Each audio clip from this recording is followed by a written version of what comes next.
여러분 안녕하셨습니까? 양영태 TV의 양영태입니다. 오늘은 12월 10일입니다. 금요일이죠. 여러분 여론조사가 요즘 재밌지 않습니까? 하루에 한날에 어저께 조사를 했는데요. 이 여론조사가 아주 웃기는 결과가 났습니다. 하나는 윤석열이 윤석열이 아래로 쳐받고, 하나는 윤석열이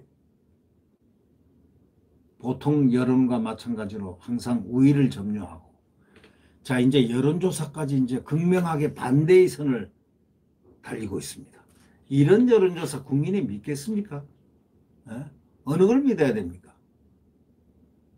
이 여론조사가 이 대선 때 돼가지고 국민들을 희롱하는 것도 아니고, 여론조사 수치는 여론 그야말로 비슷해야 그게 정상 아닙니까? 유사한 수치를 나타내거나 아니면 유사한 경향을 보여야 되는 거 아니냐 이거예요. 그런데 이 여론조사가 완전히 거꾸로 나온다는 거, 이건 뭘 의미합니까? 이게? 같은 날 나온 여론조사가 이재명하고 윤석열 정반대 지지율이 나온다는 것, 그거 도대체 국민들이 어떻게 납득을 하겠습니까? 내년 3월 9일 대선을 90일 앞뒀습니다. 발끝이 상당히 예민한 여론조사입니다. 선두 후보가 조사마다 다릅니다. 아부하려고 여론조사 결과가 이렇게 나오는 것입니까? 아니면은 숫자를 잘못 적어서 이렇게 된 겁니까? 아니면은 여론조사를 가짜로 한 겁니까? 아니면 왜 이렇게 여론조사 기간마다 들쭉날쭉합니까? 이게 숫자가 들쭉날쭉 하더라도 이 경향은 비슷해야 되지 않습니까? 경향이라는 게 있지 않습니까? 근데 이 경향까지 이제 반대가 되면 이거 국민들은 어떻게 예측을 해야 됩니까?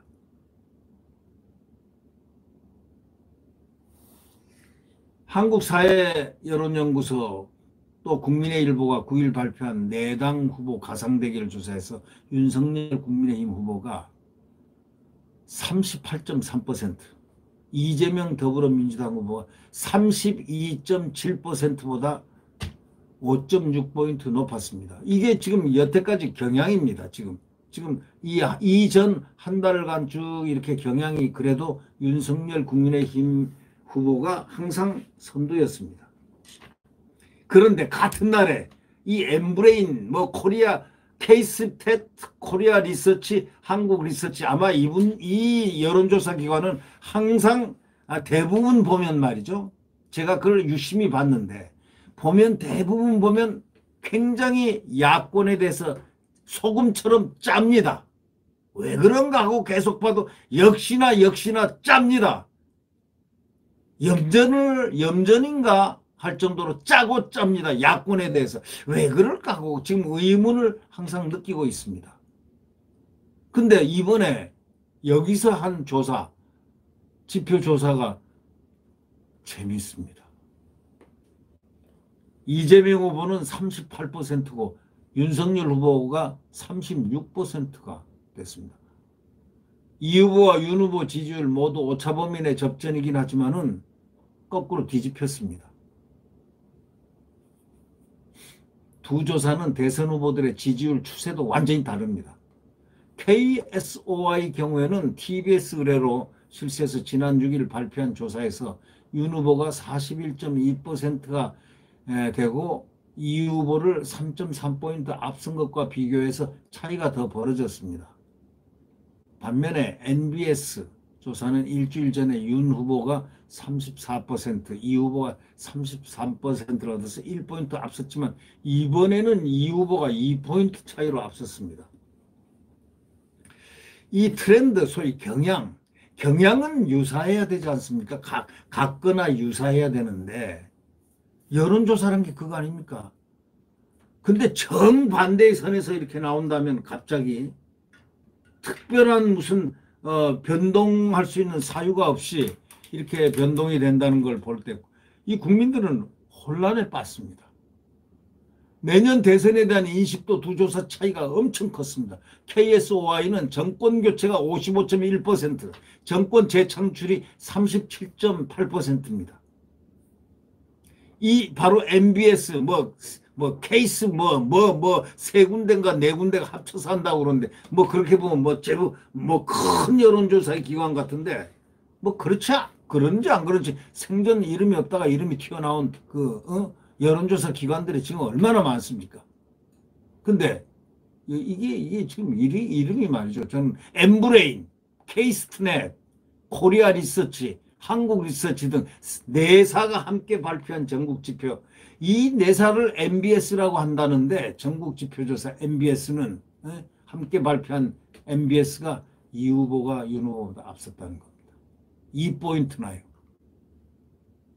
그런데 내년에 대선에 대한 인식도 두 조사가 차이가 크다는 거죠.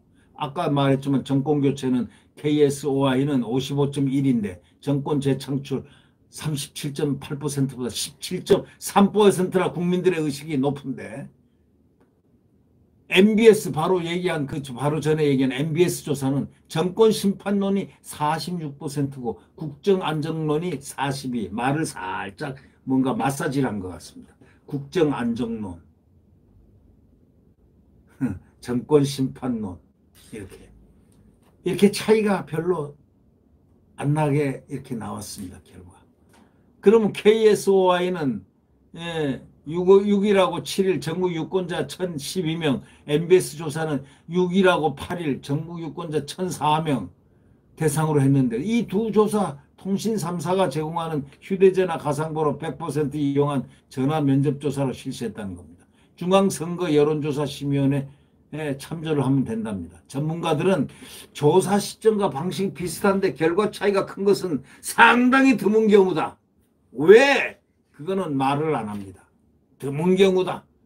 조사업계는 혼란을 줄일 방안을 마련해야 한다. 이 얘기가 뭐겠습니까? 조사업계는 좀 더 진중하게 진실하게 여론조사를 해야 한다. 이런 얘기하고 비슷한 얘기 아닙니까? 조사업계는 혼란을 줄일 방안을 연구해라. 마련해야 한다. 이렇게 전문가들이 얘기를 했다면 이거는 이 여론조사 기관들 조심해야 될 겁니다. 국민들이 눈을 뜨고 바라보고 있습니다.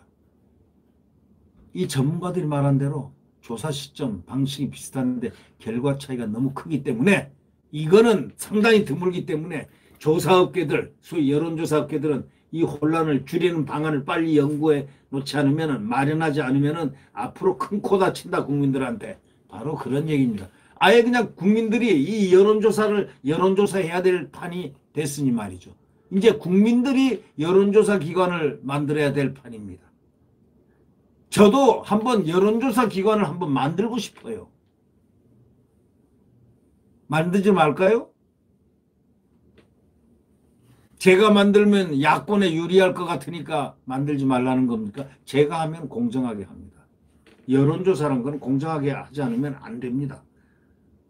그래서 이 수치를 항상 발표하지 않습니까? 예를 들면 뭐 언제 사이에 전국 유권자 몇 명 중 어떻다.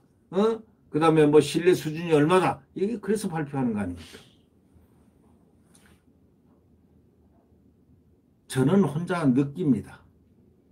윤석열 죽이기가 도처에서 이 사회 도처에서 부지불식간에 보이지 않게끔 지금 뭔가 작동하는 것인가 라는 의구심을 느낀다 이런 얘기죠.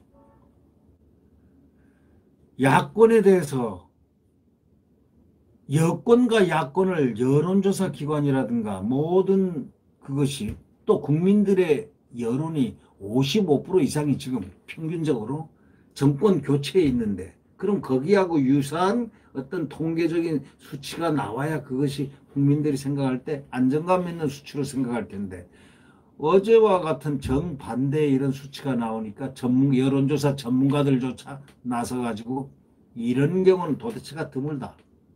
이거 여론조사 기관들이 무슨 방안을 마련해라. 혼란을 줄일 방안을 마련해. 이렇게 요구를 할 정도 같으면은 이게 보통 문제가 아니다. 이런 얘기죠. 네. 구독 버튼과 엄지를 눌러주시면 감사하겠습니다.